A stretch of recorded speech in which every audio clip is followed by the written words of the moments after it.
Imagine un couteau suisse, il peut tout faire, couper, visser, ouvrir une boîte de conserve. Mais en réalité, il ne fait rien de tout ça vraiment bien. Ton code, c'est pareil. Si une classe essaie de tout faire, elle finit par devenir grosse et complexe, donc ingérable.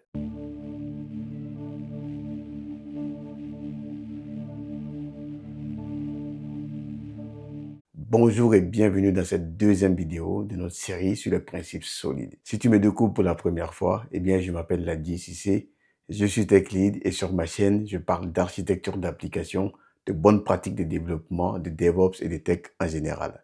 Alors, si ce sujet t'intéresse, je t'invite à t'abonner et à liker cette vidéo.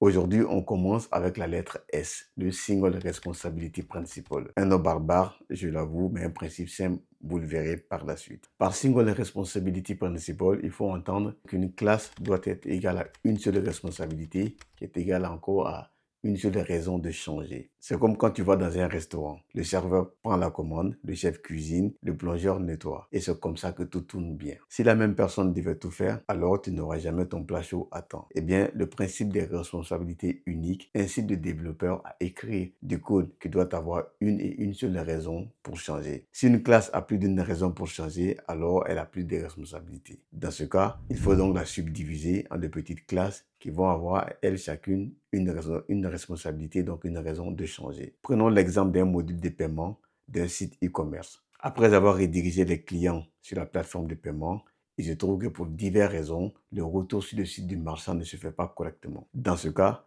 la boutique ne parvient pas à confirmer le statut des différentes transactions. Ainsi, tous les jours, le prestataire de solutions de paiement met à la disposition de la boutique un journal de transactions, donc un fichier CSV qui contient l'ensemble des transactions de la veille afin que le commerçant puisse procéder à un rapprochement qui est en fait une opération de consolidation de l'état des différentes transactions. Le code de ce module est implémenté en .NET C#.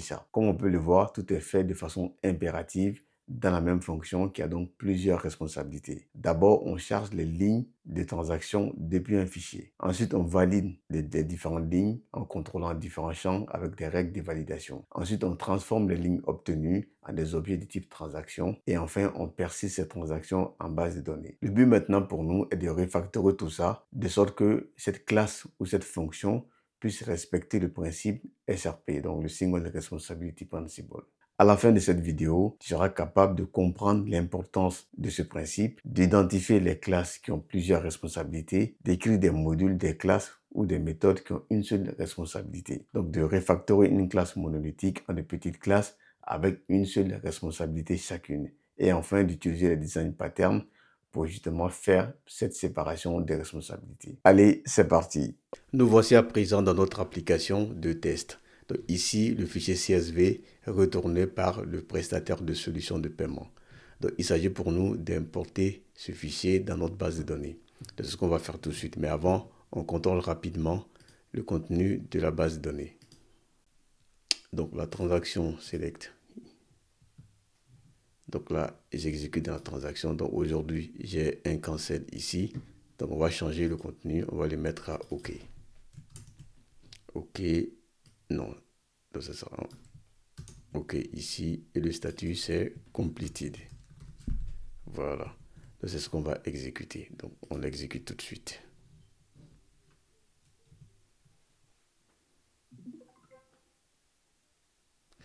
Voilà. Donc on arrive ici sur le endpoint. Donc je sélectionne mon fichier que je souhaite importer. Donc il est là. Ensuite je valide. Donc j'arrive dans le... Donc on voit le contenu de notre application ici. Donc on va l'exécuter en séquentiel. Donc on arrive, l'objectif c'est de vérifier que tout fonctionne. Donc je vais aller assez rapidement.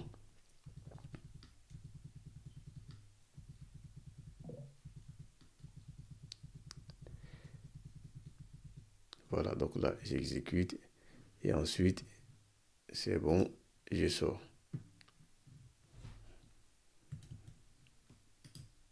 Donc ici, on peut voir que l'exécution a été un succès, on a bien un OK. Et si on vérifie en base de données, donc là on vérifie au niveau de la base de données, j'exécute ça. Voilà, donc tout à l'heure on avait cancel, donc on est passé à completed OK, donc c'est bien que ça a fonctionné.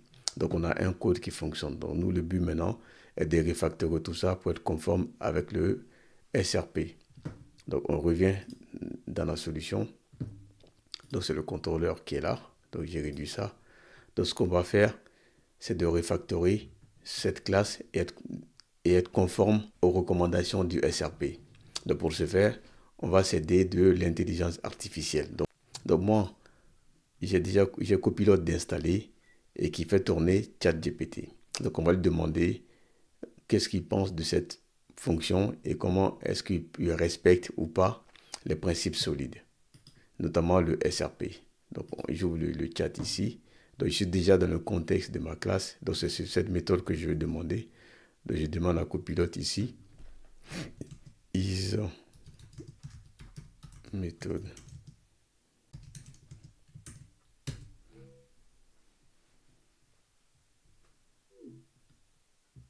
Donc ici, donc je demande, est-ce que ma classe ici respecte les principes solides?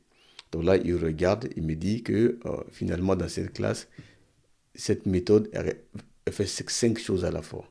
Donc ici, elle lit des fichiers et les parse. Elle fait de la validation de données et ensuite, elle transforme ces fichiers en un modèle pour ensuite finalement les persister en base de données et ensuite faire de la gestion de la réponse HTTP. Donc il y a bien une entorse au principe SRC. Donc la recommandation qui est faite ici, c'est de dire que chacune des méthodes doit avoir une raison de changer. Donc c'est bien le SRP. Et là, il nous demande de déplacer les différents fichiers donc dans des services ou des classes dédiées, notamment tout ce qui est parsing et validation. Et ensuite de déplacer la logique métier, donc la logique d'accès aux données aussi en un service, et de laisser le contrôleur faire de l'orchestration, notamment tout ce qui est la gestion des requêtes et des réponses. Donc nous, c'est ce qu'on va faire tout de suite. Donc l'outil nous a bien aidé, on est content et on va commencer le refacto. Mais avant, il faut d'abord identifier les différents compartiments de cette classe. Donc on va ici identifier les différents blocs. Donc ici, on voit que de cette ligne donc de la ligne 64 à la ligne 74, qu'est-ce qu'on fait? On fait finalement de la lecture, le chargement des données depuis un fichier. Donc le fichier qui est passé en paramètres. Donc on va dire, donc ici, donc ça c'est plutôt load de transaction file. Voilà, on a transaction file ici. Ensuite, on va justement faire la transformation du fichier qu'on a chargé. Donc on a le parse ici. Et en définitive, en bas, on voit qu'on fait également une construction de transaction et un retour. Donc là, c'est plutôt que ici, on fait du parsing de CSV et on retourne une transaction. C'est ce qu'on fait là. Et la dernière partie, dans le dernier bloc, on fait quoi? On fait de la persistance à la base de données. Donc c'est ce qu'on fait ici. Donc là, maintenant que c'est identifié, donc on va les sortir en des méthodes distinctes. Donc ici, j'extrais cette fonctionnalité. Donc j'extrais une fonction, donc une méthode. Donc ici, on a décidé de l'autre transaction. Transaction line, on va l'appeler comme ça. Donc on va lui donner le même nom que la méthode qui a été extraite ici. Donc ça c'est fait. Ensuite, on va aussi sortir ces bouts de validation et de parsing en une méthode aussi. Donc là, on fait également une extrait de méthode ici. Donc ici, ça s'appelle, on va l'appeler, cette méthode également, on va l'appeler. Donc ça, c'était parse transaction line. Voilà, on va l'appeler comme ça, parse transaction lines ici. Et le dernier bloc qui nous reste, c'est ici, c'est la persistance. Donc là également, on va la sortir dans une fonction. Donc ici, on a cette méthode qui est là. Persist data. Donc on peut l'appeler comme ça. Voilà. Donc ici, on voit bien que cette fois-ci, on a maintenant une méthode de contrôleur qui est chargée justement de gérer les requêtes et les réponses. Donc on ne va pas s'arrêter là, on va encore continuer la refacto. Le but maintenant est de dire, voilà, donc nous, le contrôleur doit faire de l'orchestration, mais il y a toujours les dépendances qui sont là. Donc ce qu'on va faire, puisque nous demande de déplacer la logique dans des services. Donc je vais créer un dossier service. de ce service. Là-dedans, je vais commencer par créer une classe de type transaction service, par exemple. Donc, c'est du C#. Donc, là-dedans, ici, le but, c'est de déplacer la logique qui est ici. Donc, cette méthode. Donc, c'est ça qu'on souhaite déplacer. Donc, tout ça. Donc, je vais couper le contenu. Voilà, je déplace le contenu dans un premier temps, ici, dans transaction service. Donc, là-dedans, on va créer une méthode process, par exemple. Donc, ce sera un public. On va dire, on retourne le nombre de transactions persistées. Donc, on va l'appeler process, par exemple. Et ici, donc là, normalement, si je persiste ça, je colle le contenu là-dedans. Donc, on a un fichier à prendre en paramètre. Donc, on va passer le fichier en paramètre ici, iPhone File.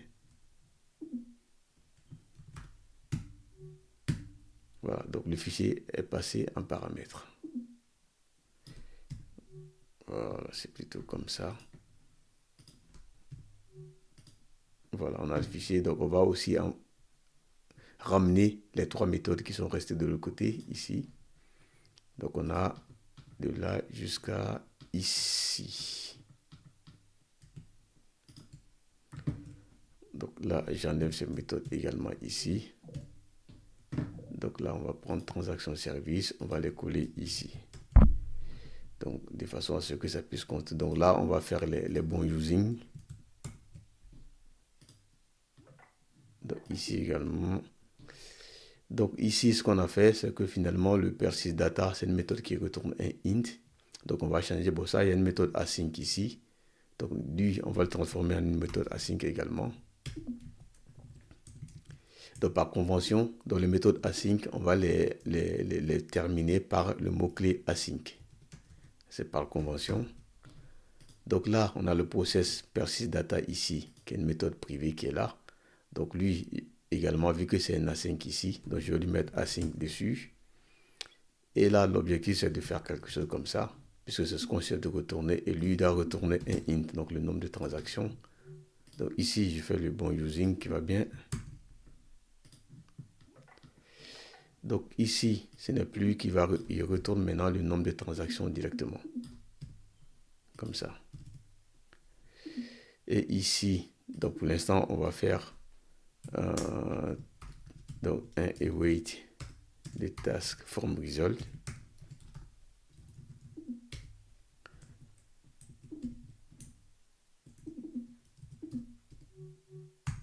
Voilà.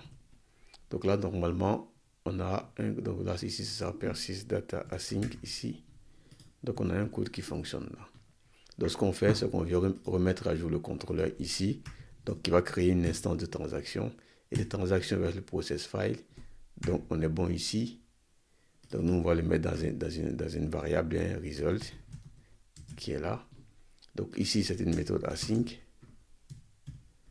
Donc qui fait un await ici. Et maintenant, on retourne OK de result. Donc là, on fait également le bon using qui va bien. Voilà. Donc là, ici, on a maintenant quelque chose de beaucoup plus clean qui fait exactement la gestion de la requête et de la réponse, comme ce qui est recommandé ici au niveau du contrôleur. Donc ce point, il est déjà bon. Donc on va poursuivre notre refacto puisqu'on fait du parsing et de la validation. L'idée maintenant, c'est de refactorer la classe transaction service. Donc on va commencer par le load transaction. Donc il y a une méthode qui est positionnée. Donc on a le parse ici et le load est là. Le but maintenant, c'est de refactorer ça. Donc ce qu'on va faire, on va créer, vu que c'est du load ici, donc je vais créer un loader. Je fais par exemple un premier service que je vais appeler data loader. Un data provider, même c'est encore mieux. Le data provider qui lui doit faire ceci. Donc je vais couper tout ça déjà. Donc le data provider, on doit être comme ça. Data provider, donc ça on va le transformer. Au lieu que ce soit statique public, ça sera public ici par exemple.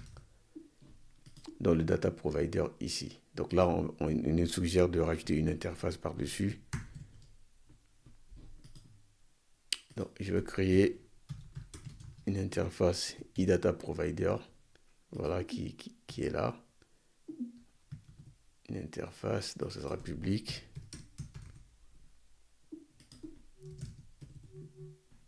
Voilà, donc là, on va dire on est bon au niveau du data provider. Donc le but maintenant, c'est d'exploiter ce data provider au niveau du transaction service. Donc l'objectif, c'est de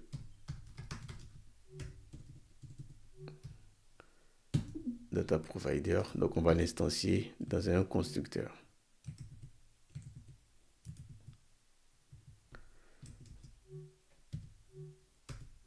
Voilà, constructeur. Donc ce sera un constructeur sans paramètres dans un premier temps.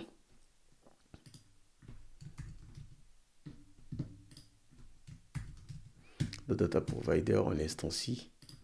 Donc maintenant que c'est fait, donc on peut venir ici et remplacer data provider et l'autre transaction. Donc ici, on a corrigé ça. Donc ça veut dire que ici, au niveau de la responsabilité, la transaction service n'est plus cette classe qui fait le chargement des données. Elle délègue finalement le chargement à une classe spécialisée uniquement pour ça. Donc vous voyez, on a encore spécialisé un composant par fonctionnalité. Donc on va poursuivre le facto pour ces deux classes. Donc ici, je reprends c'est la même stratégie. Hein. Donc on a ensuite le parse ici. Je le colle, je copie tout. Je le coupe simplement, je l'enlève là. Donc là, je vais créer un service également que je vais appeler data parser. Vous l'aurez compris.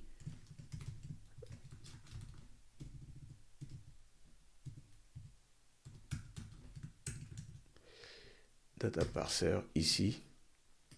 Donc ça c'est la classe, si je le colle ici, je fais le using qui va bien. Donc là ici, donc, je vais créer également une interface dessus. Et data parser, donc ça c'est fait. Donc data parser ici. Donc là on est bon. Donc ici ce n'est plus statique, c'est public. Voilà. Donc maintenant, on va revenir dans la transaction pour également faire la même opération tout à l'heure. Donc ici, on a fait le loader. On va faire data parser ici. Donc on va également instancier le data parser. Et on remplace, on fait appel maintenant au data parser pour faire le parsing ici. Donc après, il nous reste maintenant la partie persistance au niveau de ce service. Donc, la partie persistance ici, on voit que c'est une affaire de base de données. Donc, on ne va pas le mettre ici, on va créer un dossier. Donc, Data Access Layer, donc New Folder. Donc, je vais l'appeler Data. Et là-dedans, je vais créer mon service ici. Donc, je vais l'appeler, on va l'appeler Data Persistance.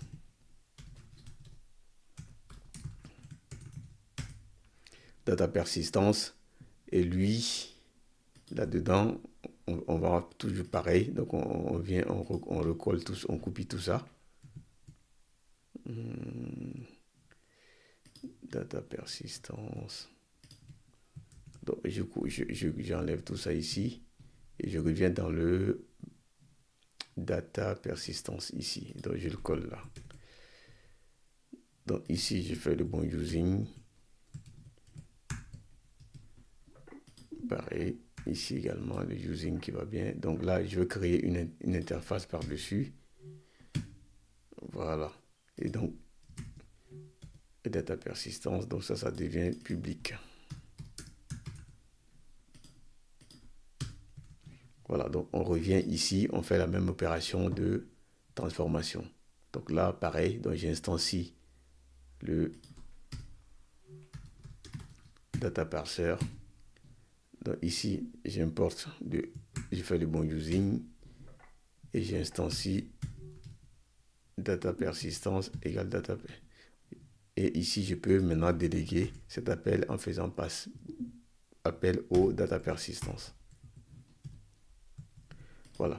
Donc vous voyez, donc on a fait déjà ce qu'on nous recommande ici. Donc, on a un service qui va se charger finalement de faire maintenant l'orchestration. Aussi, on a des règles de gestion de la logique métier. On viendra les implémenter ici. Donc, il va pouvoir orchestrer et faire les différents appels ici. Et à chaque fois, on a un composant qui est spécialisé. Donc, si on regarde, par exemple, le data parser, lui, on voit qu'il fait de la... il reçoit des lignes de transaction. Donc, ensuite, il va faire de la validation ici. Donc, on peut encore aller plus loin. Extraire, en fait, un validateur ici. Et après avoir extrait le validateur, et on a un builder ici pour les transactions. Ne pas être long, je vous laisse faire ça de votre côté. Mais vous avez compris le principe. Donc, on va vérifier que tout ceci fonctionne en base. Donc, on prend notre fichier de transaction. Tout à l'heure, on avait le completed OKK. Donc, je reviens à ce qui était là avant. Donc, on a le cancel. Donc, on va restaurer le cancel. Donc, je relance ça. Comme ça, on va s'assurer que tout fonctionne et qu'il n'y a rien qui est cassé.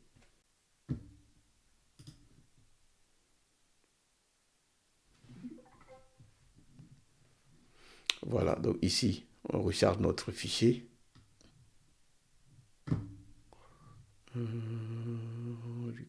Donc on fait un try, on charge le fichier, on exécute. Donc on arrive ici, donc cette fois-ci, on voit que là, j'ai la ligne que j'ai exécutée. Donc je termine en faisant F5, donc ça c'est bon, ça fonctionne. Et maintenant, si je reprends en base de données, le SQL, il est où? Il est là. Si j'exécute ça, donc si on va regarder l'ancienne exécution, le résultat que j'avais eu. Donc ici, j'avais bien completed. Donc si j'exécute, je dois me retrouver avec cancel. Donc j'ai bien cancel avec le commentaire. Donc c'est bien que la refacto a apporté de la clarté au code, mais sans le casser. Donc on va s'arrêter là pour cette démo et j'espère qu'elle vous a plu. Le principe des responsabilités uniques a un impact positif sur l'adaptabilité du code comme on vient de le voir. Il se met en place au travers de l'abstraction du code via des interfaces et la délégation de responsabilités. Pour aller plus loin dans le refactoring, je vous invite à regarder les design patterns. Alors, si cette vidéo t'a plu, mets un like et si tu as des questions, n'hésite pas à les poser en commentaire. On se retrouve dans la prochaine vidéo pour parler du deuxième principe qui est l'Open Close Principle et qui veut que les entités d'un logiciel doivent être fermées pour modification et ouvertes pour l'extension. Alors, je t'invite donc à t'abonner pour ne pas rater justement cette prochaine vidéo. Merci et à bientôt.